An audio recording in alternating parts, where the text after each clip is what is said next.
না, আমাদের দেশে দেখেন কোনো নিষিদ্ধই কিন্তু কোনো কিছু কাজ করে না। নিষিদ্ধ আমাদের দেশ তো হলো একদম, দেখেন আমি বলি আপনাকে, আমাদের যে ফ্যামিলি, এটা একটা অদ্ভুত একটা জিনিস। আপনার ফ্যামিলিতে দেখবেন যে আপনার ফ্যামিলিতে এক ভাই হয়তো আওয়ামী লীগ করে, আরেক চাচাতো ভাই দেখবেন যে বিএনপি করে, আরেকজন জামাত করে। তো একই আমরা বলি যে রসুনের কোয়াটা একখানে।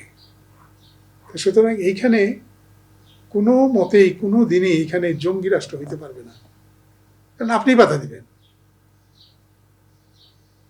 আমরা যে উদারপন্থী মধ্যপন্থী ইসলামিক রাষ্ট্র, এখানে যদি কেউ জঙ্গি কল্পনা করে, হইতে পারবে না। এটা এটা জনগণই বাধা দিবে, পরিবার থেকেই বাধা আসবে।